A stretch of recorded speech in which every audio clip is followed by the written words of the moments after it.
place, a room, maybe in heaven or maybe in hell or maybe in a laundromat. Two men are on stage. One is writer Phillip W. Weiss, the other George Clemenceau, two-time Premier of France and principal author of the Treaty of Versailles. Phil is reading a passage from a biography he wrote about Clemenceau.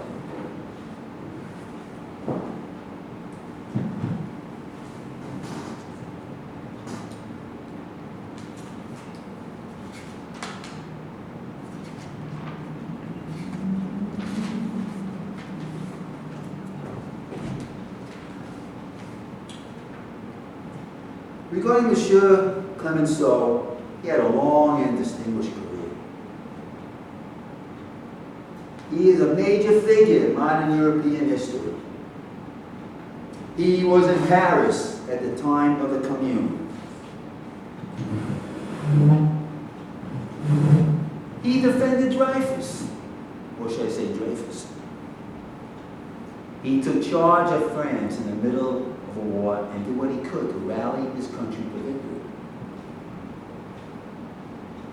Also, he had deep cultural and personal ties to the United States. In fact, for several years, he lived and worked as a physician in New York City. So many positives. Yet, his reputation is sullied by the Treaty of Versailles. Clemenceau chose retribution over reconciliation and targeted precisely the wrong country for that kind of treatment. That showed poor judgment at a time when the world was looking to him for the leadership needed to make World War I truly the war that end all wars. True, other politicians were involved with the treaty. Wilson, Lloyd George. And true, he did not write the actual language of the treaty. In fact, Article 231 was written by Americans. But it was Clemenceau who was the driving force behind that treaty. France has sustained massive losses in lives and property. Losses that put France's survival as a nation at risk. There is no question that Clemenceau knew that, yet he chose a line of diplomacy that guaranteed continued friction between France and Germany.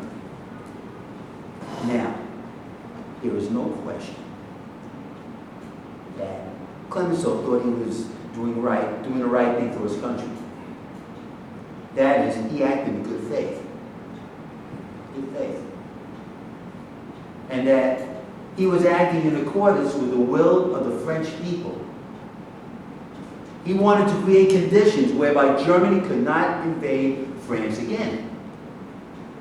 But a more astute diplomat would have taken into consideration the long-term consequences of a foreign policy that was founded on revenge against a nation that even in defeat was bigger, richer, and stronger than France, and proved it 21 years later. I was not astute. How dare you? I'm saying it like it was. The truth is the truth. Rubbish. You were not there, I was. I was there with you. I observed everything you did. You Americans think you know everything. Speaking for myself, not for other Americans. Then speak the truth. Your comments are mere distortions. France was hurting and the people were demanding that those responsible be punished. That's right, blame the people. I'm not avoiding taking blame because I did nothing which warrants me having to take blame. I find your pomposity ridiculous. More insults, meant to divert attention away from the emptiness of your remarks. Why I even let you into my life is beyond me. You know why? You love showing off, and I'm the best voyeur in town. Having me watch you in action turns you on. You love being admired. And besides, I'm also the best rider on the block. So, you got your money's worth. So did you. End of scene 1. Scene 2, time 1919. Place, Clemenceau's apartment in Paris. Clemenceau is sitting in the living room. A woman enters. Her name is Mary. She is Clemenceau's wife. Phil is situated at the edge of the stage. He is holding a notebook and jotting down notes. Oh, George, I've been looking all over for you. Yes, Mary, what is it now? It's about Gerard. I'm afraid that he doesn't want to work for the government. Then he'll just have to fend for himself. I will not support him indefinitely. But George... No buts. My decision on this matter is final. Maybe I ought to leave. No, please stay. You're the only real friend that I have. That's right, Philip. You mean more to him than his own son. I don't want to get into the middle of a family matter. Don't you worry yourself about that. To me, you are the son I wish I had. George! It's true. Gerard is a malcontent. I did everything to protect him, yet he joined the service anyway. For which you should be proud. Oh, I was proud, all right, but I knew he was going to go meat grinder, and that upset me. And me too. You know, Philip, I couldn't stop crying for a week. Those were rough times for a lot of French families. And German families too. Don't you dare compare the Germans with the French. The Germans, or should I say the Boche, started the war. They deserve everything they got. But the war is over. Can't you put that hatred aside? It destroyed my son, made him a simple-minded dolt. Now he does nothing all day but except mope and sleep. It's just too much. He must go. You're being too hard on him. You spoiled After him. all, he is our son. You spoiled him. I did no such thing. I saw it coming. You kept insisting that you be firmer with him, but you never listened. Oh, but you were never around. I was running a government. It took up all my time. You know that. Convenient excuses to avoid having to come home. What are you insinuating? Nothing. I think I'll leave now. No, Philip, wait. Please don't leave yet. You see, she's afraid of me. I stopped being afraid of you a long time ago. So now you want to air your laundry in front of our friend. It was you who first asked him to stay. I was just being polite. I not expect this conversation to take such a, how can I say it, distasteful turn. So, my good friend, it might be better if you do leave. I need to have a talk with my wife. Yes, sir. Oh, please don't leave. I implore you. Stop your whining. It's about time we did have that talk. Good night, Mrs. Clemenceau. Now, as you were saying, End of scene 2. Scene 3. Time, the following day. Place, a conference room. In the room are seated 4 men. Clemenceau, Woodrow Wilson, David Lloyd George, and Vittorio Orlando. Standing beside is Phil, who is observing and taking notes.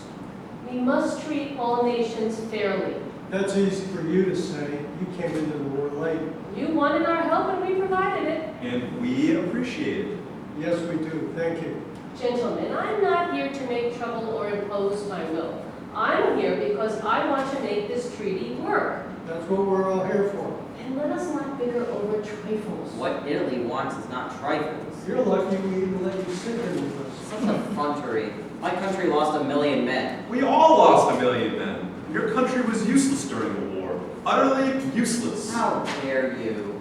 We didn't have to help you. Who asked for your help anyway? Certainly not friends. Gentlemen, this quarreling will get us nowhere. There's serious business to attend to. You need not remind me of that. After all, you chose me to chair this conference. Yes, we did. I hope we made the right choice. If you have any doubts, I'll resign right now. No volunteers? You know, monsieur, we all have the greatest faith in your ability to move things forward and get this job done. It's more than a job. We have a chance to redirect the course of history. Oh, who cares about that? My country's suffering and we have grievances that must be readdressed. We'll get to that, don't you worry. You assured me Italy would be treated fairly. You go on and on like a whining woman. It's unbecoming of you. The hell with ceremony. I have to agree with my Italian friend on this point. Formality is a bit out of place here. So you prefer that we put our cards on the table? Isn't that what we're supposed to do? If you'd like. Although I prefer that we do it with a bit of finesse. You, young man, standing there, who are you and what are you doing here? My name is Phil, and I'm an observer. You again? This is a private meeting. How did you get in here? It's a long story, and you probably wouldn't believe me. You sound like you're an American. Are you an yes, I am. And I know who all of you gentlemen are and why you have convened this meeting. Again, I ask, how did you get in here? I walked in. I told the guards outside that I had important business to discuss, and they let me in. What is your purpose for being here? Research. You know this man? Not exactly, yet for inexplicable reasons I feel a bond with him. I can't explain it. Our deliberation should be private. If you let me stay, I promise not to interfere. You remind me of a young man I knew when I was living in New York City. He made advances to my wife. Certainly wasn't me. My wife took a fancy to him. Women are so fickle. What does this have to do with our business? We were merely engaging in some innocent banter. The king has ordered me to conclude this business and return to Italy as soon as possible, or he may demand my resignation. After all that has happened, Italy still has a king. Why did your country even fight the war? Monsieur, I would appreciate if you not impugn my country's motives. France fought for her survival. What about the English? Same here. Strong Germany upset the balance of power. Oh, balance of power. I detest that term. It represents outmoded thinking. Yet your country joined us in the fight. We had to. The Germans were torpedoing our vessels. We're glad that you joined our cause. Germany was getting a bit too big for her britches. I don't understand what you just said. Excuse me, my good friend. What it means is that Germany overstepped her bounds and had to be contained. I think we all agree on that point. The question now is, what do we do about Germany now? May I make a comment? You assured us that you would not interfere. That's why I'm asking for permission to speak. Granted, but please do not take liberties with our hospitality. I do not mean to offend. Now, may I speak? Well, all right. That is, if it's acceptable to everyone else. I'm open to that. Let's hear what he has to say. Provided he does not take too much time. Go ahead, but keep it brief. Gentlemen, I represent posterity. I am the future, the present, and the past.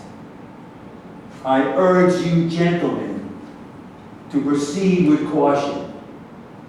That's all. A rather cryptic message. What does it mean? It means exactly what I said. Of course we should move with caution. Caution over what? We want the war, and now we'll shake the peace. Isn't that right, Philip? I told you all I have to say on the subject. To say more would merely confuse you. So you have more to say. Yes, much more. And about other subjects as well, for which this is neither the right time or venue to discuss. Thank you, Signor Philip. Now, we finally proceed. Yes, let us begin. End of scene 3. Scene 4. Time, later at night. Place, the bedroom in Clemenceau's apartment. On stage are Clemenceau and his wife Mary. Standing at the lift near the edge of the stage is Phil, who, as usual, is jotting down notes in a pad. Rough day today? Don't ask. They're idiots, all of them. Who do you mean? That fool, Orlando, and Wilson, whose head is in the clouds. As for Mr. David Lloyd George, I thought we could do business together. But no, he's already backing away, leaving me in the lurch. Typical of the Brits. Is there anything to eat? I'm hungry. I'm sorry, I didn't know when you'd be home, so I made dinner just for myself and Gerard. Even here I am not the master of the house. Where is Gerard? Sleeping in his room. Don't you mean sleeping it off? Now please, George, don't start in on Gerard now. I'm in no mood. You're in no mood. You mean I can't even talk about my son unless I first get permission from you? Outrageous! Please, George, calm down. You'll wake up Gerard, and you know how he gets when he's disturbed. Mon Dieu, you care more about him than about me. That's not true. It is true. Ever since you gave birth to our son, you've ignored me. There must be another man. Philip, don't you agree? I can't say. I'm just an observer. Or do you mean voyeur? How can he be a voyeur when we don't even share the same bed anymore? That was your choice, George. I want to sleep with you. Stop patronizing me. I'm just an old man. I can't perform like I used to. That's because you won't let me help you. Stop talking to me like I'm a child. Remember, I am the premier of France and the most powerful man in the world. I know that. You're such a strong and powerful man. You see, Philip, how she mocks me? I can't stand it. Mockery is worse than being hated. Then what is it you want me to do? I don't know. Things are not going well at the conference. Maybe that's what's making me feel so low. Well, you're the chairman, so do something about it. Well, that is easier said than done. Strong men don't talk like that. What are you insinuating? That I'm weak? That I'm a weakling? Is that why you won't let me touch you? You want a strong man? Maybe you'd like to have Philip. Wait a minute, sir. I'm not interested in your wife. Why? Is she not attractive? Sir, she's married. So what? What's marriage anyway? Just a social convention created to make women happy, so they can make demands on men. Admit it, Mary, you have had affairs. Are you asking me or telling me? Don't quibble with me. I should have never started up with you in the first place. You were my student. I should have left it at that. And you, my professor. That's what attracted me to you. I know you've been with other men. Oh, think what you like. See how coy they are? Oh, by the way, when I was going through some of our mail, I found a letter addressed to you from a certain Mademoiselle Yvette Duplaise. Is she one of your protégés at the ministry? How did you find that letter? I told you I was looking through our mail. She's just a young girl. Exactly your type. That's what you like. It's nothing, I tell you. She's infatuated with me, that's all. Is that why she called you her big teddy bear and roaring lion? How dare you read that letter? The envelope was opened, so I took out the letter and read it. Mary, my dear wife, if you keep on pushing me, I may forget that I'm a gentleman. It wouldn't be the first time, just like the last time, when you asked Monsieur Philip to leave. You want him to leave again? You see, Monsieur, when my big, strong husband gets caught in a lie, he takes it out on me. Is that true?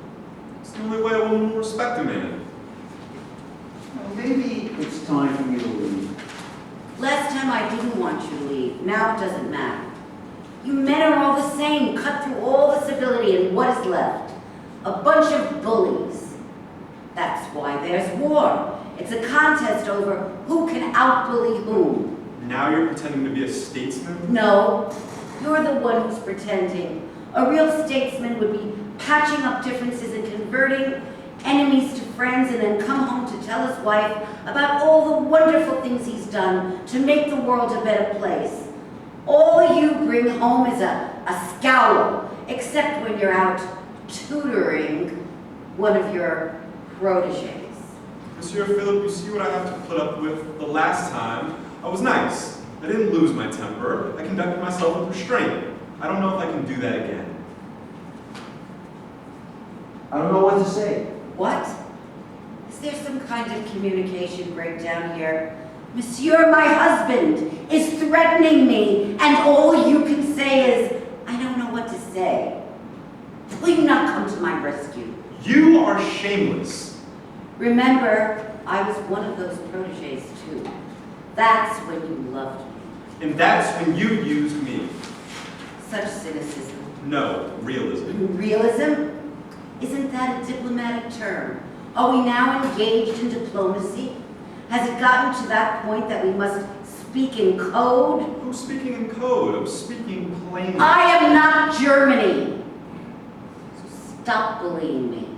I can't help it when you show such contempt for me. Of course you can help it, but you won't, because that's what you have become, a bully. A wife should respect a husband. And a husband should treasure his wife. It says so in the Bible. Who cares what the Bible says? The Bible is rubbish. All nonsense. Maybe if you stop reading the Bible, you'll recover your senses. Monsieur Philippe, sometimes there's no talking to an atheist. They are always so full of themselves. You see, Monsieur Philippe, who I'm married to, a Bible thumper, the next thing you'll be telling me is that you're becoming a nun, or even worse, an evangelist and joining a circus. Let me warn you now, stop reading the Bible. It offends me. You knew I was a believer when we got married, so why should it upset you now? The church is a relic of the past, a bastion of superstition that owns property, collects tithes, it pays no taxes. In short, it is a parasite that is sucking the country dry.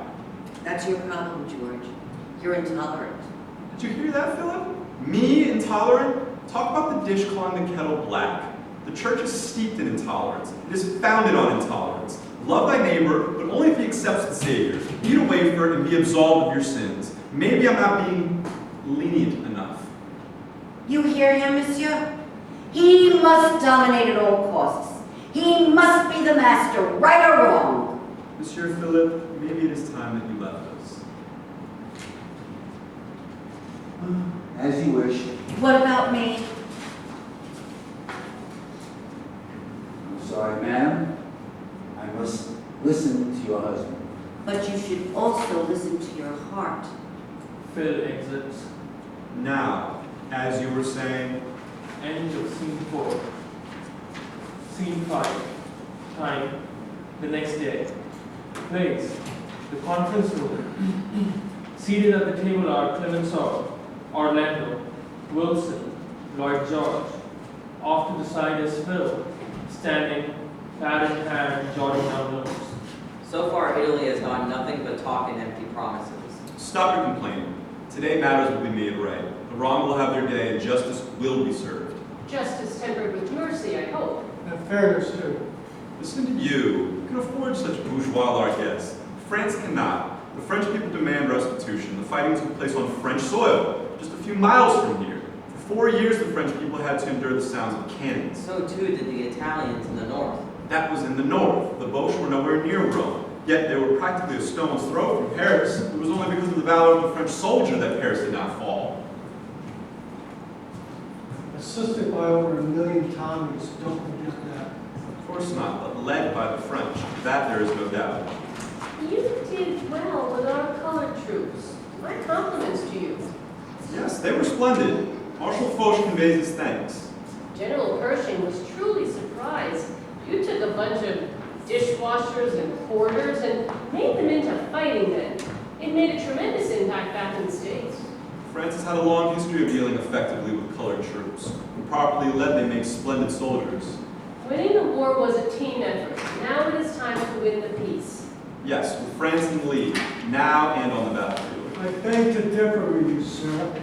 If it hadn't been for the British, the Germans would be the ones now sitting in this room. And I don't forget how Italy defeated the Austrians. With the help of the French. All made possible by the arrival of the American Expeditionary Force, whose entrance was decisive in tipping the battle in our favor. You were late arrivals. The French and our British allies had already done most of the heavy lifting. Your boys, valiant though they were, merely accelerated the process of victory that was all but inevitable. That is not my understanding at all. According to my military people, the situation on the Western Front was stalemated until the Americans arrived. Only then could the war be brought to a conclusion. Let us not dwell on details. What matters is that we force the enemy to sue for peace. At a heavy price. Millions killed, millions injured, entire governments toppled. The Bolsheviks now control Russia, and the people are in a foul mood. That is the fault of the Germans. They must be held to account. Are you sure that only the Germans bear responsibility for bringing on this war? Of that I am certain. Who else can be blamed? The English? The Italians? No, we were victims. They fired the first shot. From the other side of the Atlantic, things look very different. That's because from a distance, a lot can be missed. Maybe it would have been better if Italy had stayed neutral. America tried that, but it didn't work. Italy risked everything who linked up with the Allies. Powerful countries turned against us. We were bled dry trying to keep them out. What did you expect? That the Germans and Austrians would let Italy ride out the war? What were you thinking? You are so quick to judge. Going to war is no laughing matter. Nobody was laughing when France decided to mobilize. No, the people were delirious with joy. I saw it in the newsreels. Everybody was so happy to the point of giddiness. The war was supposed to last just a few weeks. Isn't that what everybody said? Isn't that right, Signor? I'm afraid so. Italy showed restraint, and for that we should be criticized? There's a time for restraint and a time for action. France took action. Only with the backing of the British. Britain had France's back. France depended on no one. We were and still are a great power and masters of our fate. From the other side of the Atlantic, it seemed like all you Europeans had lost your minds. A dispute between two nations located in the middle of Europe spirals into a total war almost overnight. It made no sense to us. Sir, your civil war made no sense to us either, especially since it seemed utterly futile. That's where you're wrong. The survival of the Union was at stake. Nonsense. The war was about America's unwillingness to abolish slavery. How stupid was that? Yet you sit there now and judge. Yes, Mr. Wilson, on this point I must agree with my friend Clemenceau. Your superiority attitude is misplaced. Your country entered the war when it was an opportune time for you to act. Yet, by America entering, the war was brought to a successful conclusion. That certainly counts for something. Yes, it does. But Germany straddled our borders, not yours. You would have been singing a different tune if Germany had, let's say, displaced Mexico. The United States has had its problems with Mexico too. But Mexico does not pose the threat that Germany posed to us. It was either them or us. You, sitting in your White House, far away from the trouble, could afford to feel more detached. We did not have that luxury, and that goes double for France. You speak as if the Americans are a bunch of simpletons hiding behind a wall of water. That, sir, is not the case, and we proved it. Is that not right, Monsieur Phillip? Yes, Mr. President, you proved it with flying colors. Said like a true American, ask a Frenchman, he may give you a different and more candid reply. Why do you insist on denigrating my country? You Europeans botched things up. That is a fact. And you could have lost the war if it hadn't been for the United States. Sir, the outcome of the war was decided long before the Americans entered. Your entry, which all here are grateful for, just hastened the inevitable. That, sir, is pure balderdash. If it weren't for the American intervention, it is quite possible that Kaiser Wilhelm and not you would be sitting in this room and you waiting outside. Sir, you are coming close to provoking a diplomatic incident. Please, gentlemen, the war's over. Let's not start out over trifles. Mr. Wilson insulted my country. I will not stand for that. Nobody insulted anyone's country. It's all talk. But also the truth.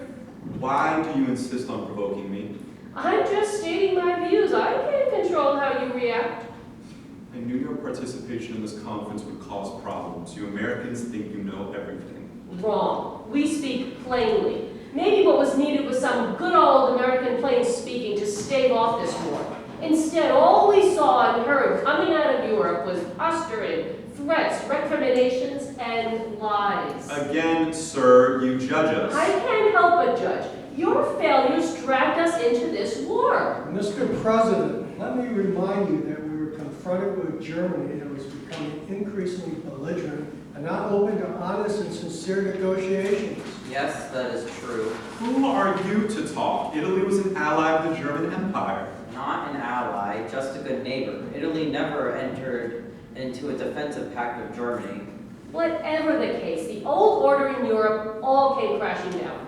Good riddance. Empires, kingdoms, all medieval relics that were standing in the way of progress. Yes, but at a dear price. Certainly through no fault of France. France was part of it. Say, Phil, don't you think I'm right? Mr. President, it's a little more complicated than that. France did nothing to give Germany cause to attack us. Now it is time for Germany to pay the price for her folly. Speaking of Germany, when will we get to meet with their delegation? Mr. Phillip, can you please ascertain if the German delegation is arrived? I already checked, and they are outside waiting for permission to enter.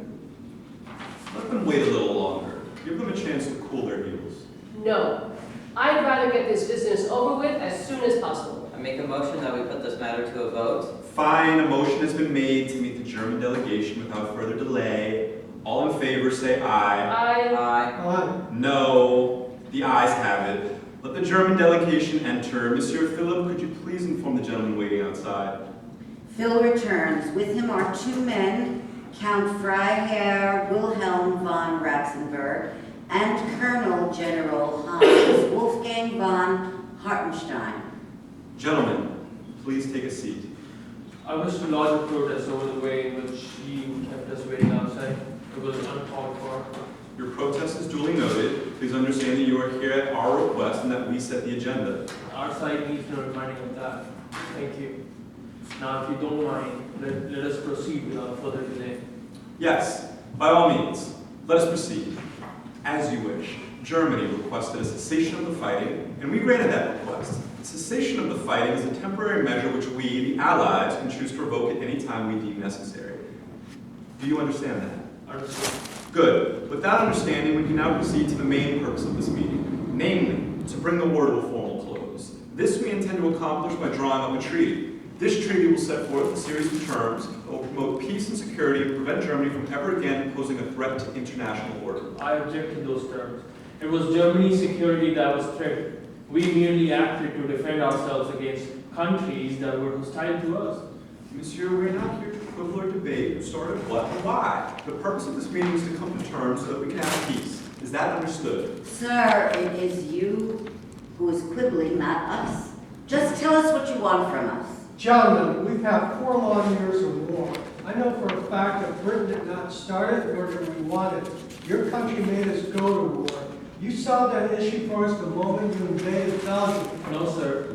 The issue was settled the moment Russia did not take our intentions to defend the interests of Serbia seriously. How does all this talk promote the cause of peace? Sir, there can be no peace until responsibility for starting the war is established. It is a legal matter that has to do with reparations. Reparations? You can't be serious. Do you hear, General? What they want? Yes, I hear. They want a certain party to take the blame so that legally that party can be assessed a fine. Yeah, let's be candid. You want to bleed the German people to death, isn't that it? No, that is not our intent. We are not barbarians. Germany proved through her belligerent attitude and aggressive conduct that she cannot be trusted. Therefore, we must create conditions that will place limits on Germany's ability to again cause trouble. Again, Germany rejects that premise as utterly groundless. We will never agree that we bear full responsibility for starting the war. Never. aren't your objections a bit premature? You haven't even heard our conditions yet. The conditions mean nothing if they're founded on fiction. No, a fact. Germany invaded my country, transforming vast parts of it into a battlefield and in the process causing untold and incalculable damage to the French people. France now demands full restitution. France must bear major responsibility too. You are not here to dictate terms to us. Sir, we wish to engage in dialogue and do not need to be harangued as if we are naughty children. No insult was intended. I prefer productive dialogue too. We are prepared to negotiate in good faith. Are you? Of course we are. We have no choice. And even if we did, what good would it serve? After all, you have a gun to our heads. Yes, and it would be wise for you to remember who exactly is holding that gun. Under these conditions, how can the German people expect to be treated fairly? You should have thought about that when you started the war. Again, I reject that premise. And again, I insist it is true. I understand that assignment of responsibility was an idea that originated with the Americans. The Americans are litigious people. They go to court over the slightest of issues. It's part of their culture. That is true. Americans are litigious. But the principles that guide tort actions are applicable to war as well. There are victims and perpetrators, and the latter must pay to make the former whole again. Well stated, sir. You see, that is our fundamental position. So who is to determine guilt? Where is due process? Wait a minute, stop with your legalistic quibbling and be serious. We're not talking about some trivial dispute between shop owner and customer. We're talking about making right massive losses caused by a war that Germany started. Great Britain lost over 1 million men, killed and maimed and missing in combat. Our treasury is now depleted, and we have nothing to show for it. So please, spare us your disdain. You see, Monsieur, my associates and I are united on that point. We insist that Germany be forthright and honest, or there is no sense for us to proceed. Yes, let us proceed, but with the understanding that we do so under protest and duress. By the way, who is the gentleman who summoned us into this room? Please introduce yourself, Monsieur. My name is Phil, and I am an observer. So far, what have you observed?